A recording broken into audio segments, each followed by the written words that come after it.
Sauce gang, and welcome back to the channel. Hot Sauce Beats here with a banger reaction for you because Matt Pat over at Game Theory just graced us with another FNAF video, and this one looks kind of spooky because it's called FNAF: The Origins of Evil. Now, we have been deep into this FNAF rabbit hole, and his last theories of late has been kind of stirring some of you guys up. So I'm really interested to see where he goes with this. I'm beyond hyped for it. But before we jump into this video, make sure you show Matt Pat over at Game Theory some love by subscribing to his channel. And if you enjoy my reaction, please help support the channel by smashing that subscribe and like button. It's absolutely free and it greatly helps out the channel. But enough talking, let's get to reacting and roll that bomb ass intro. Hot Sauce Beats is finally here. Hot Sauce Beats is finally here. Eat, sleep, make beats. Eat, sleep, make beats. Hot Sauce Beats. Woo-hoo! Oh, let's go, baby. I've done it. I've solved FNAF, and the clue that brings it all together is this. Don't you hate getting killed by obscure secondary characters? Oh, jeez, come on, bro. Hello, Internet. Welcome to Game. Now, hold up, Matt. We all know you didn't solve this. I appreciate the confidence, but let's be real here. Game Theory, where today I'm just gonna get straight to the point. This episode was supposed to be our final timeline, but you know what? It's not quite there yet. I think we're gonna have it ready for next week. There's just a few wrinkles that we need to iron out about Elizabeth's death specifically, but otherwise, I feel really good about everything we've pieced together so far. That said, I wanted to put this episode up first regardless because it dives into a section of the timeline that's likely gonna be controversial, which is also a bad thing because it's the Now, mind you, 2 videos ago, he just scrapped all of the theories and started a new one. And now he's saying he thinks he's got it solved. So I'm on to you, Matt Pat. I'm on to you, bro. Of the timeline. Nothing like starting off on the wrong foot, you know? So in order to head that one off at the pass, let's just start talking about it now, shall we? Last episode, I brought up how the team and I have been tackling this whole timeline project. Basically, that we've broken down everything into 3 key sections. Now, chat, let me know, what do you think of, especially his last one, the final boss? Are you guys buying where he's going with his theories now?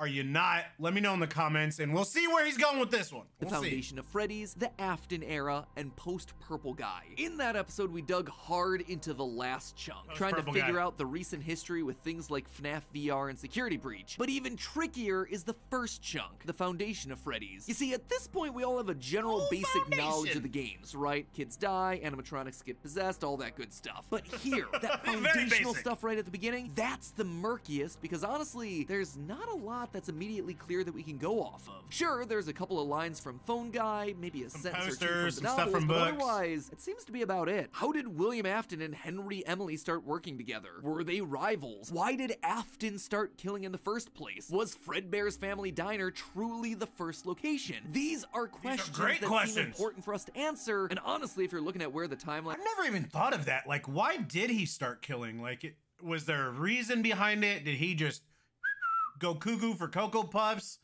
That's something I've never even thought about that question in my head, which is why we need Matt Pat, because him and his team think of questions like that. Of Five Nights at Freddy's really begins, it's with those sorts of questions. The only problem is that the answers just might not exist anywhere in the canon yet. Or so I initially thought. Which did he brings find us it? To today's episode. I suspect that there may be a way to answer some, if not all of those questions, using a mix of evidence from the games, the books, and real-life lore. In the process, I think it'll help us get a better understanding of William Afton's motives, while also outlining a rough sequence of events that'll ultimately help place locations and other things when I tackle the full timeline of the series next week. And all of it hinges— Did you hear that?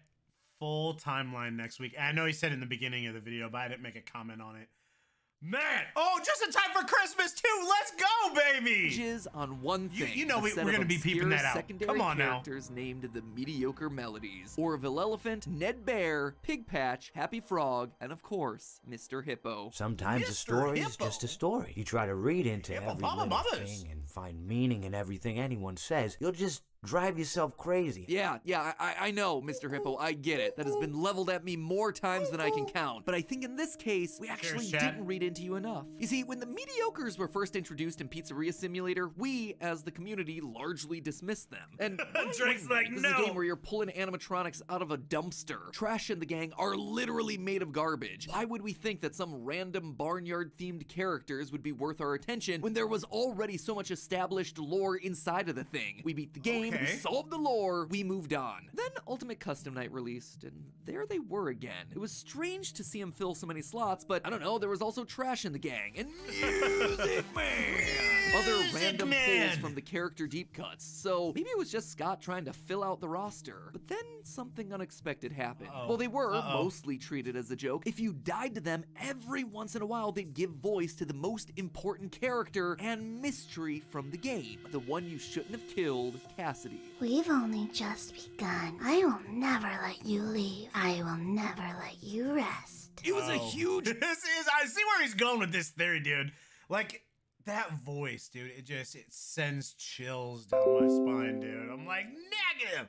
Not today, sir! Revelation. And the lines that they spoke ultimately helped us to determine that Custom Night was William Afton's endless torment at the hands of the spirits inside the Golden Freddy suit. But again, none of us ever stopped to consider why them. Why these characters? Why were they the ones that Cassidy was choosing to speak through? Why are they here? Well, after doing a lot of research for the grand overall timeline, now I think I know. The mediocre melodies... You find up like a crumpled piece of paper thrown behind the desk, you're like, hey, what's the...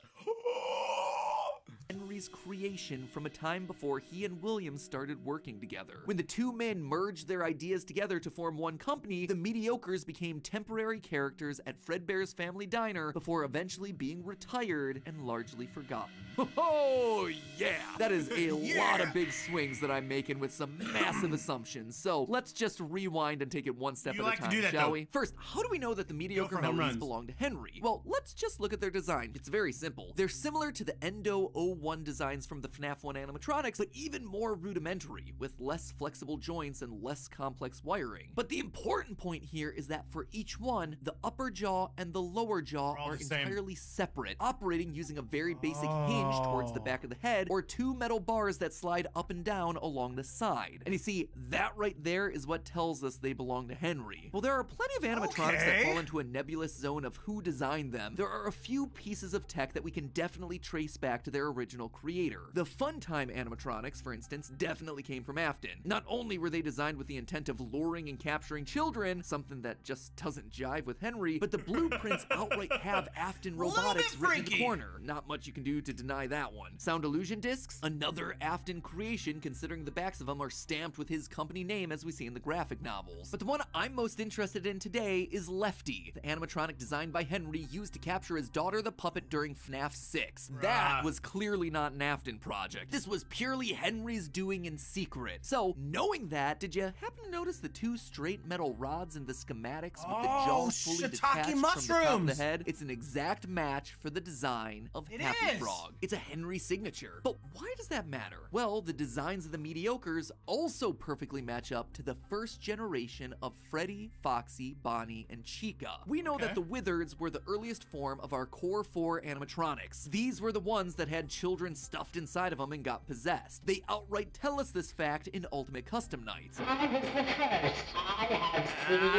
was the first! But have you ever stopped to look at how the Wizards were constructed? They use the exact same techniques as the mediocre melodies. They have a full separation between so they're all brothers and sisters in arms to kill children. The tops of their head and their jaws. Withered Freddy and Foxy both have the hinge opening in the back like we see with Pig Patch, and Withered Chica follows the Happy Frog and Lefty model with bars in the jaw to aid in opening and closing the mouth. Think this is just a coincidence? Look at Chica in other games. Chica in FNAF 1, a fundamentally different design. Funtime Chica, definitely not. Toy Chica, nope. The only other time we see this sort of fully separated head design for animatronics is with the FNAF 6 where are you going with this, Matt Pat? Animatronics. Ones that, again, we know were built by Henry as part of his plan to lure everyone back to his pizzeria track. In short, the animatronic design seems to be giving us a timeline of events. The mediocres and Wizards were built by Henry early in the timeline design of the games. Eventually, Afton starts to influence the designs more and more until Henry comes back to design the robots that were used for his pizzeria trap. But again, I ask, why does any of this matter? Isn't this just a mind? That's what I'm like. I'm 100%. I'm agreeing with what he's saying. I'm like, okay, I'm beep beep boop boop boop boop boop. I'm connecting the dots. That's what it sounds like when you connect dots. Beep boop boop boop boop boop boop. But like, where are you going with these dots, though? Inner detail. Me looking I'm for following the crumbs, the breadcrumbs you're putting down. Knowing that the Wizards and the Mediocre share a design seems like it might help explain another part of the lore, Happiest Day. In FNAF 3's Happiest Day minigame, we walk past children wearing masks that match the coloring and rough shape of the Mediocres. Pink pig, green frog, purple hippo, orange elephant, blue... okay, not all of them match. But here's the thing, I'm not the one pointing that detail out. This is actually coming from Scott Cawthon himself. In the Five Nights at Freddy's Ultimate Guide, the character description for each mediocre melody calls this out as something worth noting. Quote, it's unconfirmed, but a child in the FNAF 3 Happiest Day minigame appears to be wearing a Happy Frog mask, Orville mask, Mr. Hippo mask. Son of a biscuit, you did it! Entry mentions this specific detail. Seems like an odd fan theory to call so much attention to. And remember, Happiest Day is an exact recreation of the FNAF 4 pizzeria. We enter at the stage where Crying Child's bitten, we pass 3 tables, there's a bit of a gap, and then the final birthday table for the cake that's gonna set Crying Child's soul free. It seems to suggest that at some point the mediocre melodies existed in one version of the restaurant right alongside Freddy, Foxy, Bonnie, and Chica. I agree with this. How could all that be? Well, it's easier than you might think. In the story The Puppet Carver, we read about the Pizza Playground, a restaurant that seems to predate or be a competitor to Freddy's. And in it, we see that the franchise uses very rudimentary animatronics that break down a lot. There's a pig with a banjo, an off-brand bear named Baron Von Bear, and an unknown bird animatronic. It's the mediocre melodies, guys. Pig Patch, Ned Bear, and hold on, there's no bird in the mediocre melodies. Unless, of course, we're talking about other Chica. What this story seems to heavily suggest is that Chica started at a different pizza franchise and eventually crossed over into Freddy's, becoming popular enough to eventually join the core 4. Also working at that pizza playground is a talented creator named Porter, someone who seems to have the ability to make wood-based animatronics come to life. Are you guys following along with this? Are you agreeing? I think he's bringing up some great points. I'm still kind of curious where he's gonna kind of bring it home and get to the big point of it all, but I'm definitely picking up what he's putting down, and I'm agreeing that I think it's kind of cool to find out it looks like Chica is from a whole different pizza playground, you know, not Freddy Fazbear's, but Pizza Playground.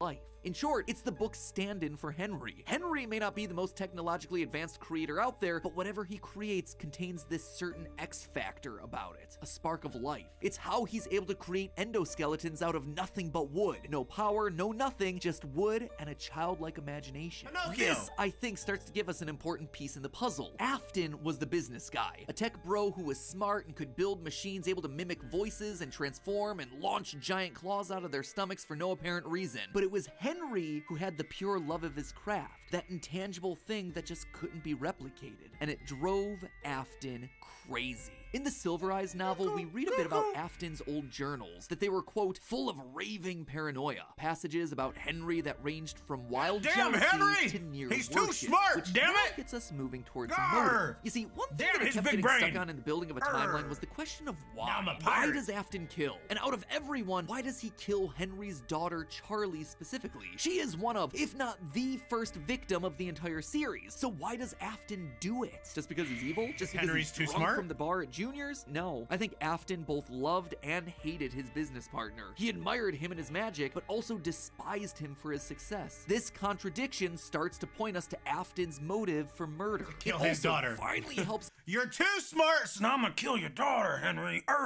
Give us a framework for the early parts of their story. Loyal theorists, let me now point us to the most obvious place that we should have been looking for lore this entire time. The history of the Chuck E. Cheese franchise. Because in a game all about animatronic pizza restaurants, why would we not look to see what creative inspiration Scott might have gotten from the real-life franchise that started it all? I am so dumb. It took me researching an episode over on food theory to finally realize that I should have at least considered this at some point during the last 7 years of solving FNAF. Major head test moment. Anyway, I did exactly that, and what I learned was enlightening, to say the least. You see, what we now know of as Chuck E. Cheese actually started as the product of a feud between two rival rival animatronic pizza restaurants, Pizza Time Theater and Showbiz Pizza Place. Pizza Time was founded by a smart businessman who wanted to recreate Disneyland's Country Bear Jamboree. In the end, their onstage show wound up soulless and had no solid theme. Showbiz Pizza, meanwhile, had a creator who built better robotic attractions that were I remember.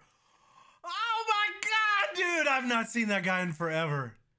But yeah, it used to be called Showbiz way back in the day. Of life. They also had a solid theme where everyone had southern accents and a lot of charm. I mean, just watch the clips and the difference is immediately clear. Like, happy birthday to you, happy birthday to you, you get it? See, we're all up here on the stage, and we can all turn, go around a big circle. Dude, I used to together. go here all See, like the this, time our as feet a aren't kid. screwed to the floor or bolted down. We can move. We got more moves than a can of worm. And then that old 1-2 Billy Bob can come up there and stick his old ugly mug in your face. To me, the battle between these two real-life pizza looking places, chat. these two men, sounds a lot like the battle between William and Henry. A smart businessman who wanted to riff off Disney's Bear Show versus a talented artist that was building animatronics with actual life and good southern accents. Keep going, Matt Pat. Bring it home. Bring it home. I was just waiting for you to drop your guard. Even small details of the real-life story map nicely onto the games, like the fact that these pizza places had small cabaret stages off to the side for extra acts to get added later, just like how Foxy stands alone in Pirate Cove. A separate act that we see was the last one added to the core group of 4. In real life, Pizza Time Theater,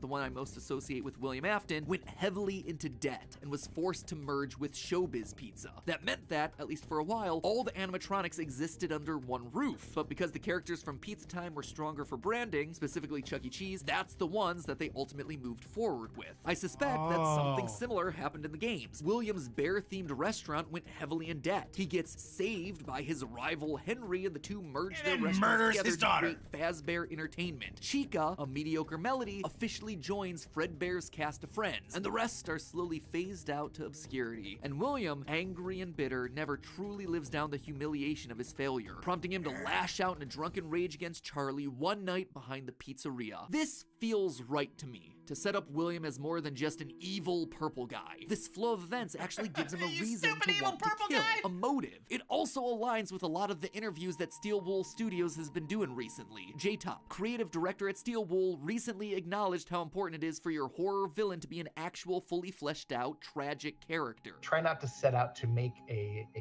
cool looking villain, you know? Go make a monster. Add some emotion that have to a it. reason for it. Look at like anthology horror. Here's somebody doing something really, really bad. Like they murdered someone. Something happens, often ironically, that then comes back to Isn't bite it them. ironic? A creature is created, a situation Don't you is think? created, and then they're judged and they get their just desserts. Every big, horror icon, it essentially fits that structure in a way. Why is Freddy Krueger popular? Well, it's a revenge story, isn't it? Miss Voorhees, it's a revenge story. These aren't just like these supernatural forces that came out of nowhere to just hurt people. I mean, that is what Halloween is, though. There's no revenge story for Halloween. There is for Friday the 13th. The original, the OG, the very first Friday the 13th doesn't even have Jason in it. It's the mom.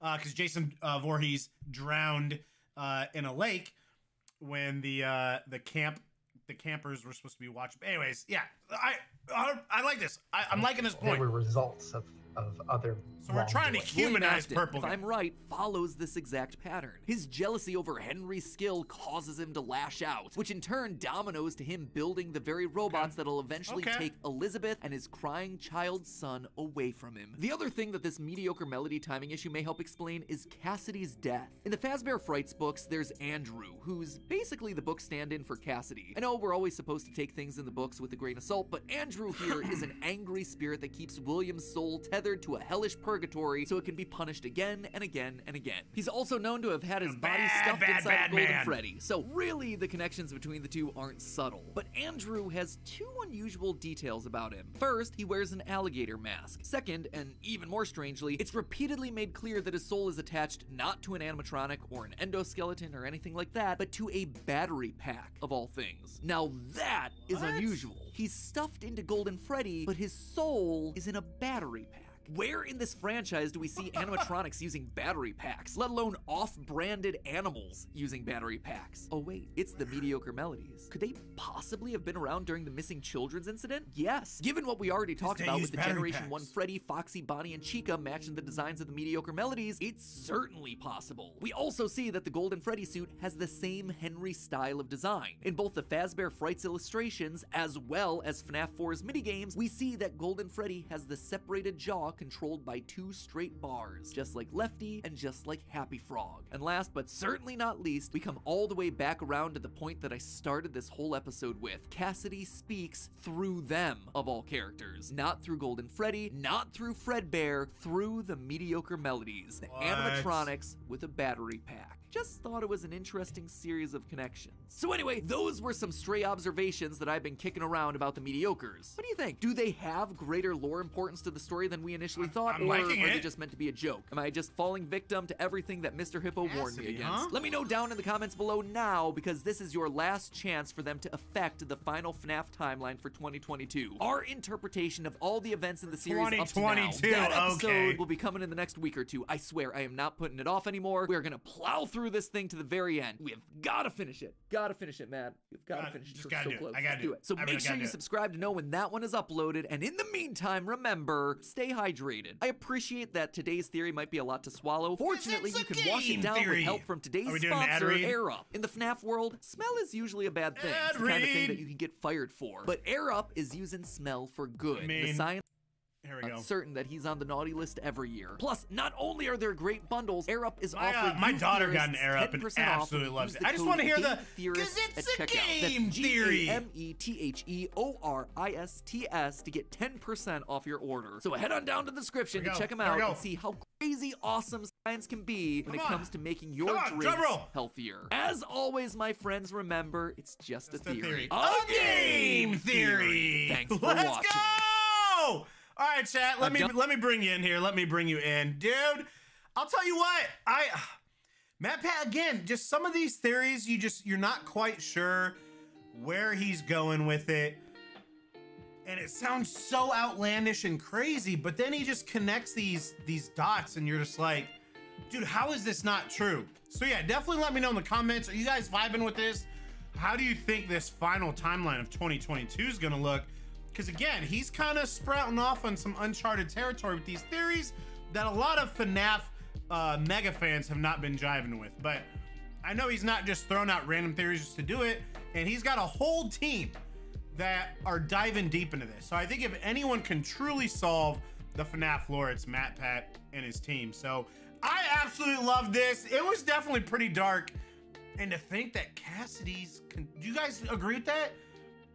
That these Fun Time animatronics, or whatever they were called, the Fun Time something, they're all controlled by Cassidy, and that's kind of where that started essentially. So let me know what you guys think. I hope you enjoyed this. Make sure you show Matt Pat some love by subscribing to his channel and liking the original video. And if you enjoyed my reaction, please help support the channel by smashing that subscribe and like button. It's absolutely free and it greatly helps out the channel. Enjoy the rest of your weekend. Have a Merry Christmas, because we're a week away. And remember, it's eat, sleep, and make beats, and as usual, be kind of one another. And that's all I got. Boom, I'm out. Got nothing but love. Photo sauce gang. Woo!